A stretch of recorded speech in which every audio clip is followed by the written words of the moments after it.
Kung hihiwain daw yung prostate, makakaihi ka daw na maigi. Okay. Sa video na 'to gusto kong linawin yung, or correlate yung colloquial term na hinihiwang prostate para makaihi versus dun sa actual urologic procedure kung saan hinihiwa mo yung prostate. Okay, sa ibang patients na hirap umihi, meron silang tinatawag na, mataas yung bladder neck. Ibig sabihin yung butas galing eto tingnan ninyo 'to, yung butas na 'to, 'tong triangular na butas na 'yan, supposedly parang maluwag 'yan, pabilog 'yan, na tumutuloy sa pantog. Itong black na part na 'to, 'yan yung loob ng pantog. Nasa loob 'to ng urethra, sumisilip tayo paloob ng pantog. So in some patients, itong bandang baba na 'to, mataas masyado. Meaning 'pag masyadong mataas, para siyang nakaharang dun sa labasan ng ihi. Kaya yung isang idea, isang theory ay kapag hiniwa mo yung neck, 'di ba maliit yung butas na 'to, ayan, maliit yang butas na 'yan. 'Pag hiniwa mo 'yan, bubuka siya at luluwag yung daluyan ng ihi. Hinihiwa siya using a Collins knife, using current, electric current, para lumuwag yung daluyan ng ihi. Tapos yung hiwa niya, parang ganito. Kung ito yung prostate, ito yung pantog, ito yung tinatawag na ureteral orifice, yung dulo ng linya na yan, dyan yung lumalabas yung ihi galing kidney. Merong connection yung kidney papunta dyan through the ureter. Hinihiwa mula dyan all the way down to the verumontanum. All the way down to the verumontanum para lumuwag yung daluyan ng ihi. Kasi in theory, ito masigip to. Pag hiniwa mo na yan, in theory, bubuka siya. Okay? So, eto may papakita ko sa inyo galing sa YouTube. May tunog pala. Yan, galing sa YouTube. Mute na lang natin. Na yung actual na paghiwa ng prostate. Itong view na to, yan yung papasok na ng pantog. So sa urethra yan, sa mismong penis, sa loob ng urethra. Ito yung verumontanum. Ito mismo, prostate yan. Makikita niyo dapat tong view na to, itim na yung nakikita mo. Yung loob na mismo ng pantog yung nakikita mo. Pero, nakaharang yan, mataas yan. See? Yan black. Etong black na to. Wala kasing point. Ito to. Ito, papaloob na yan ng pantog. Ito, prostate na nakaharang sa daluyan ng ihi. Kaya ang gagawin niya, hindi ko nababasa yan. Pero yung gagawin niya, hihiwaan niya yung 5 and 7 o'clock. Ito yung verumontanum. Okay? Tama to. Yan. Gamit yung Collins knife, merong electric current na dumadaloy dyan. Okay? Hihiwaan niya yung mismong prostate para luwagan. So yan. Nagsimula na yung paghiwa ng prostate. Okay? Galing dyan, all the way dun sa marker, distally, which is the verumontanum. Yan. So tatandaan ninyo yung itsura niya ngayon, tsaka yung itsura niya ng mamaya kapag bumuka na. Ang goal ay mapaluwag mismo yung daluyan ng ihi. Okay? Unti-unti yung paghiwa kasi ayaw mong mabutas ng tuluyan yung pantog at yung prostate. Pero in theory, by the book, kailangan mong semi-butasin yung kasi hindi butasin, kailangan sagad dun sa dulo, lampas ng prostatic capsule kasi ang theory kaya siya masikip kasi condensed yung prostatic tissue, yung adenoma sa bandang dulo at contracted yung prostatic capsule. Kaya kailangan mo siyang paluwagan. Ito na yung 5 o'clock part. Okay? 5 o'clock part. Hiniwaan niya kanina yung 7 o'clock na part. Ngayon yung 5 o'clock part na hinihiwaan niya. Okay. Yan. Sa mga kasali lang, prostate mismo na hinihiwa. Okay? Hinihiwa niya pa. Yung pag nakikita niyo nagbabubble, ibig sabihin yan merong current na dumadaan dyan at nahihiwa na yung tissue. Prostatic tissue. Okay? Yan yung mismong nasa loob, pantog yun. Ideally, ipapantay mo yun doon. By the book, pinapantay mo siya. Halos palalabasin mo yung perivesical at yung periprostatic na fat. Ibig sabihin talagang sagad na yun sa capsule. Okay?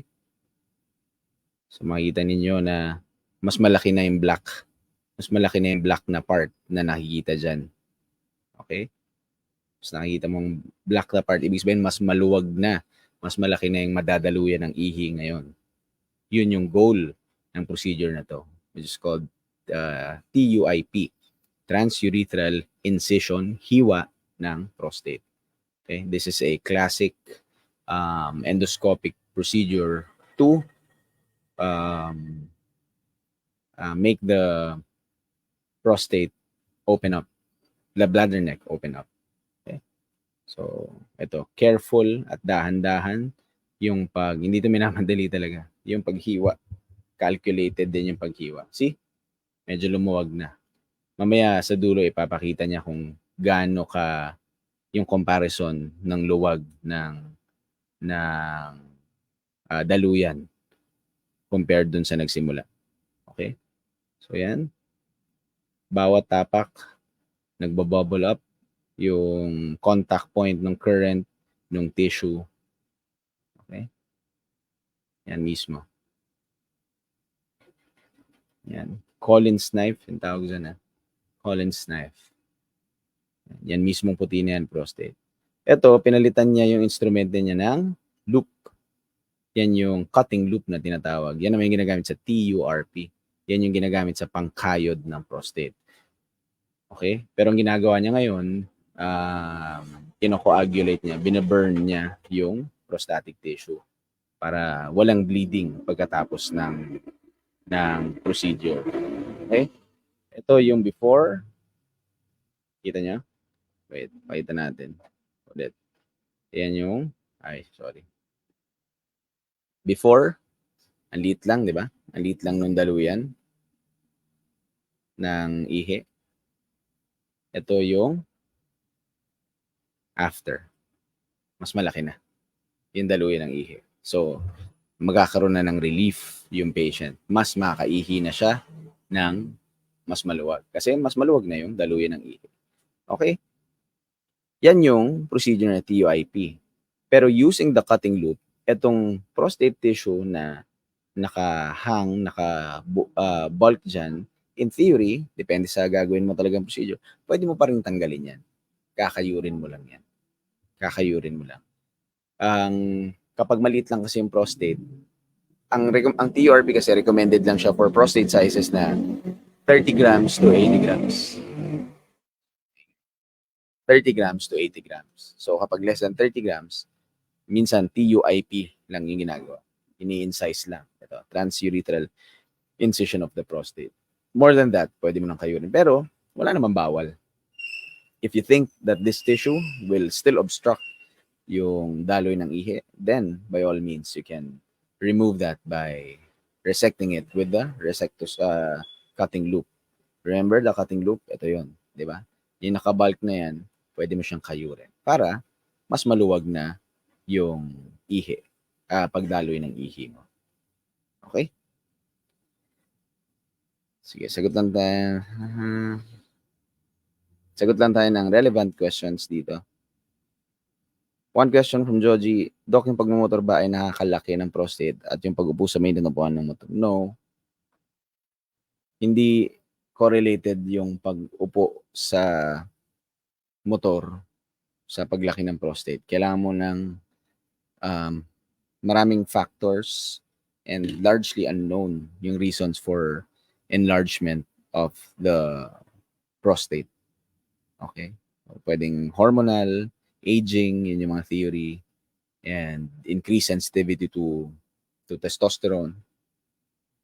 Yun yung mga theory kung bakit lumalaki yung prostate. Ang pwede mo makuha sa pag-upo sa motor ng matagal, kapag na-aksidente ka, injury, urethral injury.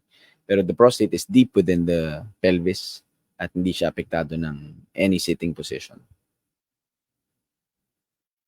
Please remind me what question is this. Ano po sintomas ng cancer, Doc? Pag umihi ng kulay dugo, posible po ba na prostate cancer? Ask Mammoth.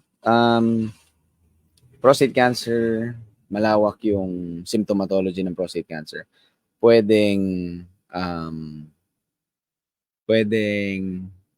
walang nararamdaman, walang sintomas. 2, irritative symptoms, ihi ng ihi, pwedeng hindi makaihi, pwedeng ihi ng ihi sa gabi, hindi naubos yung ihi, kailangan umiri ng ihi. So, lower urinary tract symptoms. Gross hematuria, for patients na more than 50 years old, the first thing that you will think about is bladder cancer.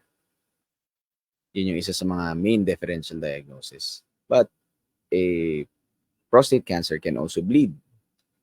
So, pwede rin na hematuria. Hindi mo lang kailangan mo lang investigate further. So, ibig ko lang sabihin, ang hematuria, marami siyang pwedeng causes. Yung pag-ihi ng dugo, maraming causes mula. Kidney stone, kidney cancer, urethral cancer, bladder stone, BPH, prostate cancer, kasamang prostate cancer sa differential diagnosis. Okay. Last question. Ask Ramon Espiritu. Ang procedure na to pareho po ba sa cystoscopy, laser, BNI? BNI is bladder neck incision. Essentially, it's similar. Not exactly the same, but it's similar. If incision lang ang ginagawa. Okay? Thank you for your questions and thank you for your relevant questions. If you have any other questions, you can just post them here. Mababasa ko yan. And you can also send messages here on this platform and on all my other platforms. Okay? Thank you for watching. Ako po si Doc Drew, urologist. See you again.